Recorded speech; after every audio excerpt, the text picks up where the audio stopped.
in that article, so a lot of other things came out. So this is our next topic. I want to throw a couple quotes at you guys from Embiid's article from The Athletic, just to get your thoughts on what he had to say about pressure and the MVP race.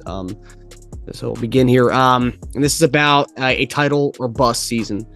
Quote, people have been talking about who has the most pressure to win. People want to mention me. I'm not at the top of that list. I'm not a 2-time MVP.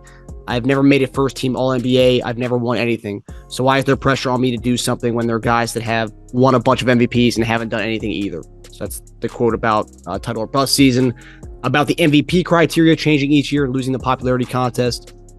You could talk about analytics all you want. When you got some guys in the league, the eye test tells you that they were not good defensively, but analytics tell you that they were the best defenders. That's when analytics don't make sense at all.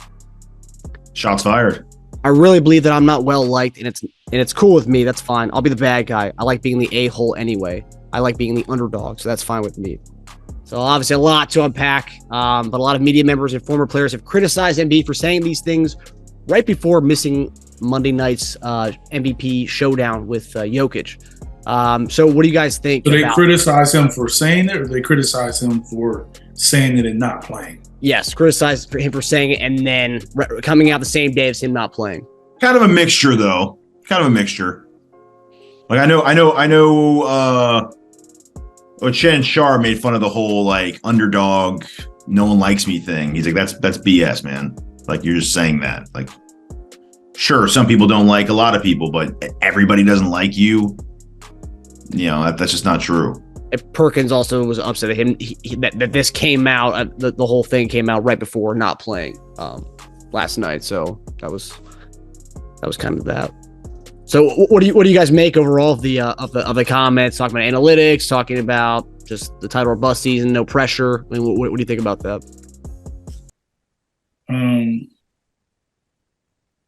I think if you're a top player in the league, there should be always some form of pressure on winning.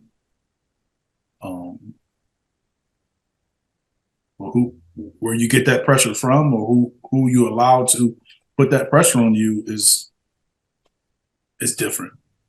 But if you care and you care about winning, it'll be some pressure to win, because you ultimately play the game, the team sport, to win and to win a championship. That's the number one reason why you're competing as a team, to win and win a championship. So that's pressure. But that's pressure on everyone. Ultimately, the better players and the coach gets the most pressure. So, yeah, I think the pressure is on Joel, but I just don't think he's alone either. I mean, it's Jokic and Tatum and Anthony Davis and one of his teammates, James. I think it's across the board. I mean, you know, Giannis gets it, and Giannis already won one. Phoenix, Denver, like they got in the West, and the better your team is, the more the pressure to win. And in other words, expectations are higher based on your team and how well you're doing. The Wizards don't have the expectations that the Sixers have. It's a reason why, because their record, their placement, no one seems to think that they'll do what the Sixers are doing. So why would they have that same pressure and expectations? So winning brings some of that too. Your talent and what you're able to do on the court brings some of that, because the better you are, the more expectations, the more people expect you to do, because they've seen people do that. So if you're in the MVP talk and your team is one of the better teams, then they're going to expect for someone who's in MVP talk, since the team is one of the better teams, to make some things happen and win in the playoffs. You call it pressure, call it expectations, you call it whatever you want to call it. That's the same across the board with all the top teams and all the top players that are on those teams, in my opinion. What was the next thing? Let me let's tackle these one by one. Then I'll talk about that one too. I think he's wrong and right in that one. Like, just because you didn't win MVP, your runner-up maybe 3 years in a row. You're the number 2 player in the league 3 straight years. Come on, dude. You don't need to win MVP to for people to expect more out of you. Yes. You're a second overall, dude. Being second MVP, having the best record in the league. People are expecting you to go past the second round. Yes. And I think in the last 3 years, he's been the top pick or top 2 picks in his talent pool in the All-Star game. So you're recognized by your peers as being one of the best. You're recognized by all voters as being one of the best. I mean, you want to point fingers and say, what about him? What about him? What about him? Yeah, sure. Okay. I do agree that he does get a lot more media coverage about his shortcomings based on expectations. But I think part of that, he didn't talk about this in the article, part of that is process related. Philadelphia in general patted themselves on the back for a long time about this being the formula to take you to the promised land, and it hasn't. Do we have the top player, one of the top players in the league because of that process? Yes, we do, and I'm happy for it. But it hasn't translated to a championship yet. That is a fact, right? And it hasn't translated to even the Eastern Conference Finals. So I think some of it is he's in Philly, and he's in also where you have a lot of media attention. Yes. You have a bigger following than some other teams. Definitely the media attention. But ultimately, with the talent, with having home court advantage in the playoffs, and not getting past the second round has been really the thing that catapulted, to me, everything. And I think it would be worse if Ben Simmons didn't take a lot of the heat off. Oh, yeah. Like if this team right now collapsed in Atlanta, you mean? Yeah, it'd be real bad. It would be bad for him and James. James would be getting locked now. Being situation, in my opinion, kind of pulled away some of the heat. Yeah, it buffered it, really. Yes. Yeah. Well, I mean, but I do agree. Joker should be getting a lot of shit for this, and he doesn't. The triple doubles just wipe everyone's memory clean. Yes, he should have been. The difference between it might be a 3-time MVP winner without a ring. Here's the difference. Here's the difference between Jokic and Joel, in my opinion, on how it's viewed. Not my opinion, on my opinion on how it's viewed.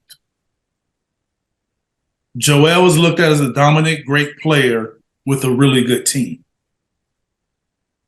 Joker is looked at as a really good player, dominant player with an okay team. You think that's how it's viewed? That's how it's viewed. In the past, and not this year. This year, because so they're like, but I'm saying it's a big deal for him to be in first place. But Joel did that already. Yeah. You see what I'm saying? But he did that. He's already been in first place. Mm-hmm.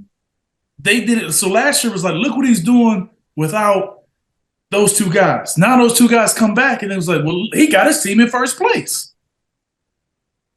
But you just said he struggled without those two guys, and now those two guys come back, and it's still him pulling them there. But now that we're in third place, it's looked like it's a huge difference. Our records are very similar. Yeah. But we're in third place. So now it looks like, man, he got his team in first place, but the records are almost the same. I know, yeah. But the expectations for the Sixers, especially when James came, is so much higher and so much higher in the preseason that people kind of look at it like, they doing good, they're okay. But Denver, look what they're doing. They're in first place in the West. And the records are almost the same. Yeah. Yeah. So it's almost like Jokic is improving from year MVP to MVP, which is crazy because you might be a 3-time MVP player and you've never gone to the finals before. I mean, that's at what point does that catch up with you? I mean, my goodness, I don't know. That's the point I think Embiid's just trying to make with that. It's like, dude, why am I getting so much shit about this? There's guys with major accolades. I haven't even gotten my regular season accolades, and you guys expect me to be carrying my team like Jordan through a championship? He has. You won't vote him. You won't say he's the MVP. You haven't voted him as the MVP, but you hold him to the MVP standards. Yes, and that's the part he's right about. Yeah. So, like I said, he's right and wrong. They know the talent's there. They know he's a really good player. They just like this guy a little better because he analytically puts up numbers. Mm-hmm. Even though we came back with him on the court, by the way, last night. Huh? We came back with Jokic on the floor last night. We outscored him by 10 in the final 7 minutes. What's the next question? The analytics? Yeah, good timing for that. There you go. Yeah. I think it's good for the game. But I also know that the eyeball test matters. I tell you all the time, Steph Curry is the guy I go to when you always talk about analytics and numbers. Always. Russell Westbrook, James Harden has more assists, rebounds, and points than Steph Curry. Chris Paul has more points and assists than Steph Curry. But if you go and ask all these people that are watching, who's the best between the four, they'll all say Steph Curry.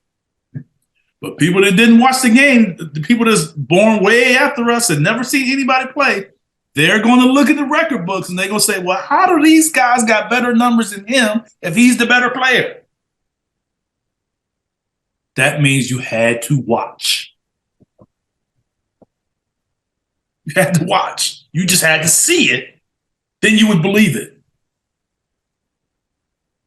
That's why I'm saying, I do like analytics, and I think it's necessary. But I do not think that you can eliminate the eyeball test. I do not think analytics can measure someone's heart and desire and the work they put in. It's a good measuring stick, but it's not the ultimate finalizing measuring stick to me because it's just so many different things that you can't measure with it. You can say, well, this guy should be doing this if, according to this number. Well, what if the guy's playing against Kevin Durant and the guy behind him is playing against Chris Warren? That matters. Chris Warren's a great player. He's just not Kevin Durant. You know what I'm saying? I'm just making up names, and I'm just saying, if it does matter. So that's what I'm saying. You can't necessarily say what a guy should be doing, and all situations aren't the same. TJ Warren, is that you meant? Yeah, TJ Warren. I'm just saying, I just said Chris Warren, because I just threw a name out there. He's a guy that's not Kevin Durant. Right. Yeah. You know what I'm saying? You just make up a name and we know who Kevin Durant is. And all I'm saying is it could be, Devin Booker and Kevin Durant aren't necessarily the same type of player. I'm sure Book understands that. As good as he is, he still understands the difference with KD with his size and what he's done. I'm just saying from a standpoint of who you're defending, who you play your minutes against matters. So how can you, from an analytics standpoint, throw that in there when guys aren't playing the same amount of minutes, and aren't competing against the same guys? Those are just some things that I just wonder, how they determine that. Yeah. I think even Chris Paul, when Curry gave him that "this ain't 2014 anymore" comment, I think Chris Paul's response was kind of like that. It was like, "I'm above you in all-time ranks, dude." So he was kind of like, "You can say what you want, but I'm still regarded at a higher level through all time." You know what I mean? So it's kind of feeds into what you were saying about. Yeah. A lot of guys will say Curry, but when you ask older heads, they'll say, no, Chris Paul actually is probably a better overall player than him. No, I'm not even saying who's better. I'm just saying from a standpoint of analytics, and then people would say, don't take the mid-range shot. And we see Joel taking the mid-range shot all day long, and I never hear people say that's a bad shot. Yeah. They never say it. But because he's good at it. Mm-hmm. So they just call him an exception.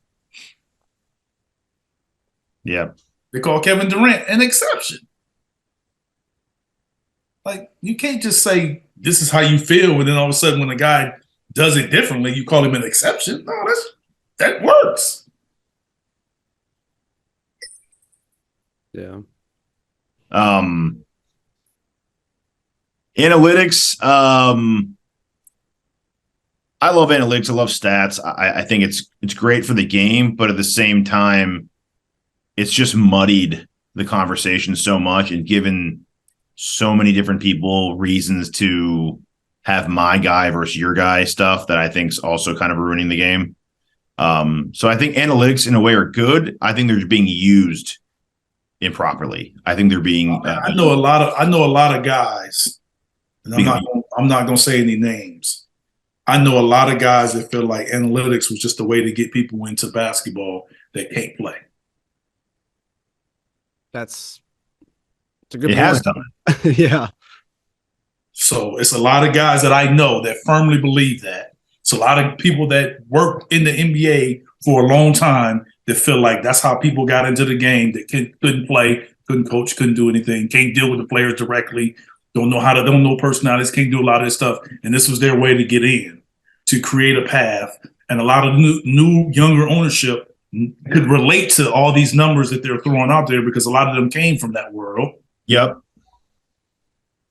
And they firmly believe that was just a way to get people in the league that they can't play the game of basketball. And they saw the success of baseball doing it too. They can't play at that level. Yeah. So then they come, and then it depends on the ownership and the management on how well they view it or how they see it and how they receive the game on how much say they give that person based on how they receive things. Because what team has come out and said, and what team has come and be like, and has won a championship, consistently won championships because of analytics? No, I was listening to Maury's interview a couple months ago, and he was even talking about how the whole analytics game's so exhausted that there's not much of an edge to find anymore. Like, you're not going to find a guy in doing analytics, playing with the numbers. You might find a guy adds a win to your total for the year and trying to crunch numbers. It's like the edge is it's not as prevalent as it used to be. It's just not, because everyone is got a huge staff doing it.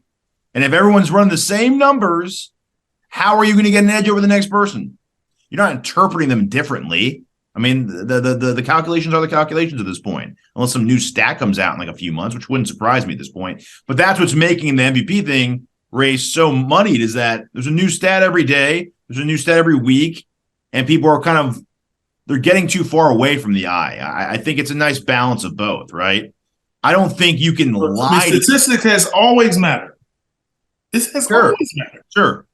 Your points and rebounds, that has always mattered. Assists, blocks, it always mattered. But now they throwing out some numbers and some stats that I have no idea what they're talking about. Like, seriously, like I said, per 48. What does that mean? That's just another example. Like, what do you mean per 48? Like, just give me the minutes he played. Adjusted defensive efficiency against a guy who's only played 12 minutes in the third quarter. It's like, what? I mean, this is why he should be an all-star over the next guy? Like, because he's got 3 percentage points higher at a ridiculous. Marcus, that's y'all people, man. That's y'all, man. Y'all be talking. Yeah, you're right. That is definitely not your people. You're right about that, man. I'm not a numbers guy at all, other than the box score numbers. Throwing them numbers out there like crazy, man. I appreciate it, and I like it, but I don't think we base accolades and I don't think we replace our eyes with it. That's what I think too much is happening. Like, I mean, people aren't trusting their eyes as much anymore. I mean, they're giving Joker all the credit for what they criticize Russell Westbrook for. Yes. In some ways.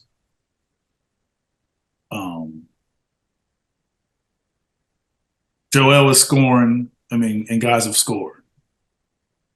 Joel is scoring, and his rebounds aren't very high, in my opinion. But he scores the ball. Giannis is doing what he's always done and getting criticized for that. He's doing the same thing he's done the last few years. Yeah. Got the best record in the league. And the fact that he's not in the conversation for MVP tells you all you need to know. Giannis has become like the fact that all of these people go, the fact that all of these people go on television, all of these people go on television, and he's not mentioned in the first two names tells you all you need to know. Yeah. Like it was, and I think I told you all, when ESPN did that poll, it was 5 people that didn't have him in the top 5. And I'm supposed to trust this? But how come sustained dominance has negatively impacted him, but positively impacted Jokic? That's the weird thing. Because it fits the narrative of whoever's talking. Yeah. It fits the narrative, and Giannis isn't the guy that's going to come down and shoot the 3 and shoot all these jump shots and do all that stuff. But he's the most dominant. He may not be the most skilled, but he's the most dominant. And maybe, like, what I think it was Shannon Sharp that said this too, right? He made the comment about, like, you were a top 3 pick, you're not an underdog type thing.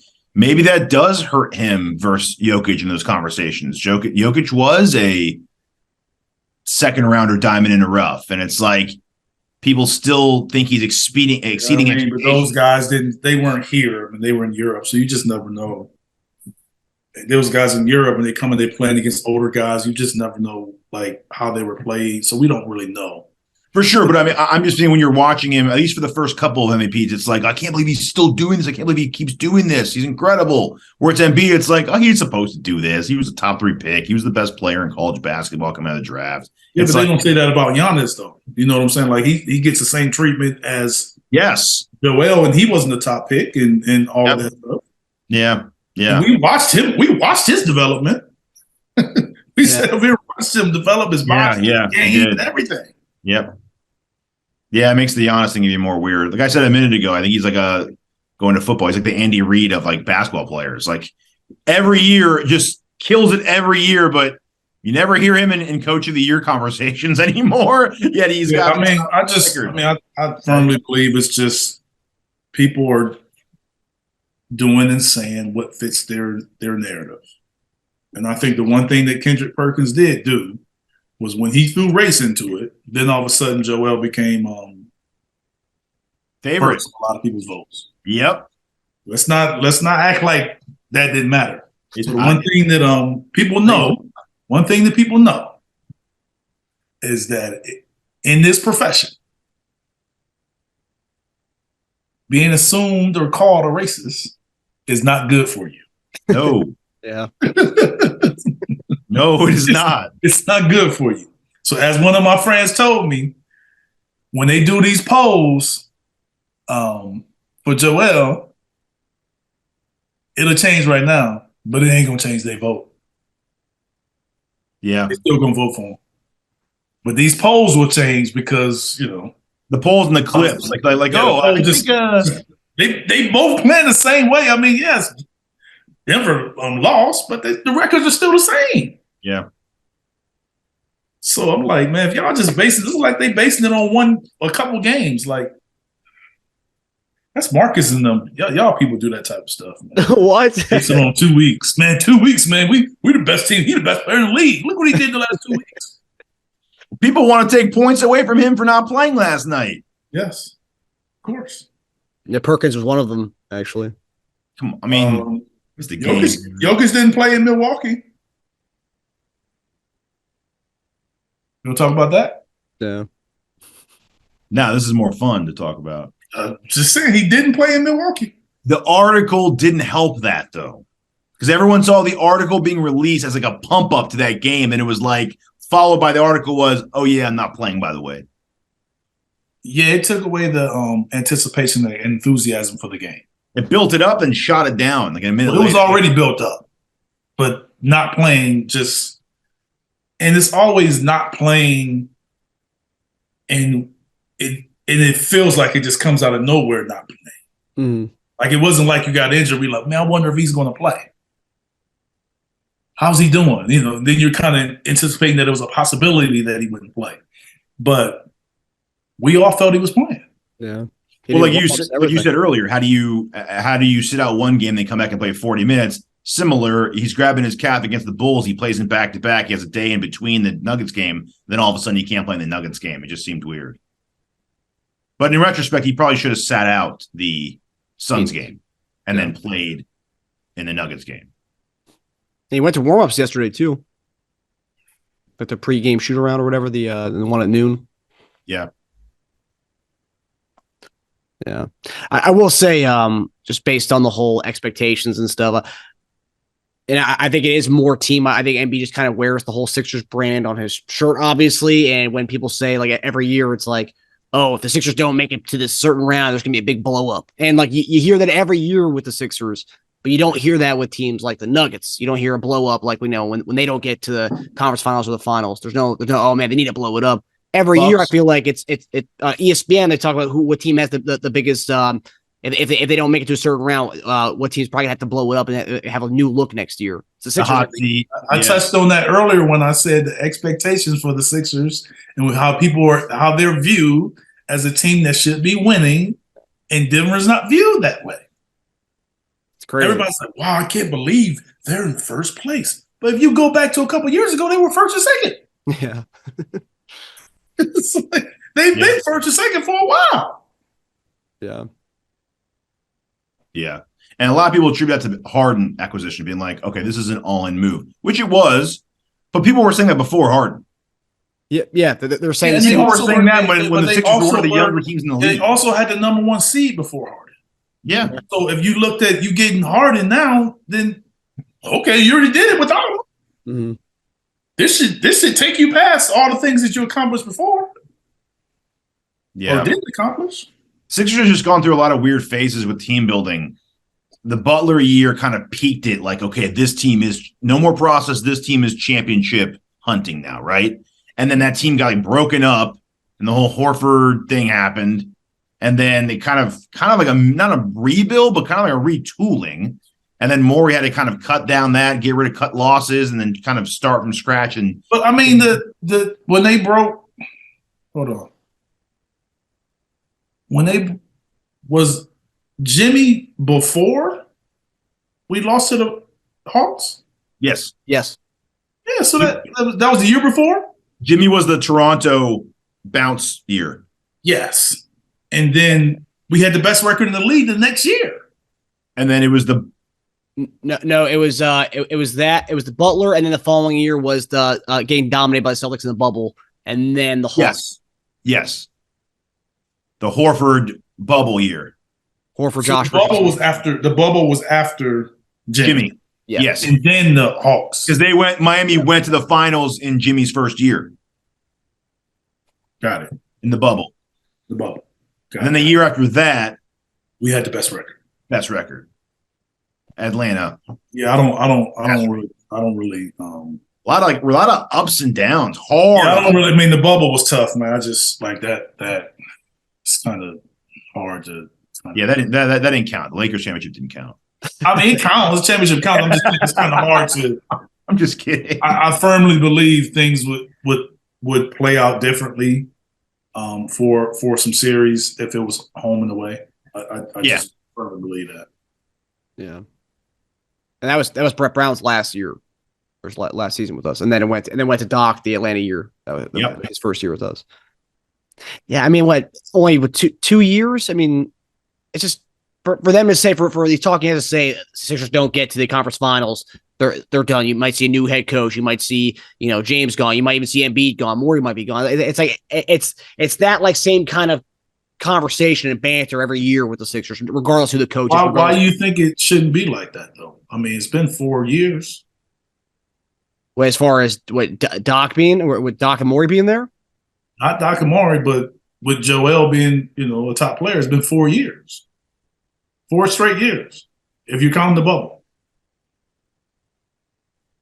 I mean, I think we haven't gotten past the conference finals. But if you look at all the other teams around us, they all have. So, I mean, would you say the thing is to cut bait with one of the best players in the league and try to? No, I'm not saying you cut bait with him. I'm just saying, like, the expectations that are on there and for people saying that it could be some changes made is an accurate statement. If you don't get past the conference finals, if it's the conference semifinals, if they don't get past the conference semifinals, I'm probably going to expect changes.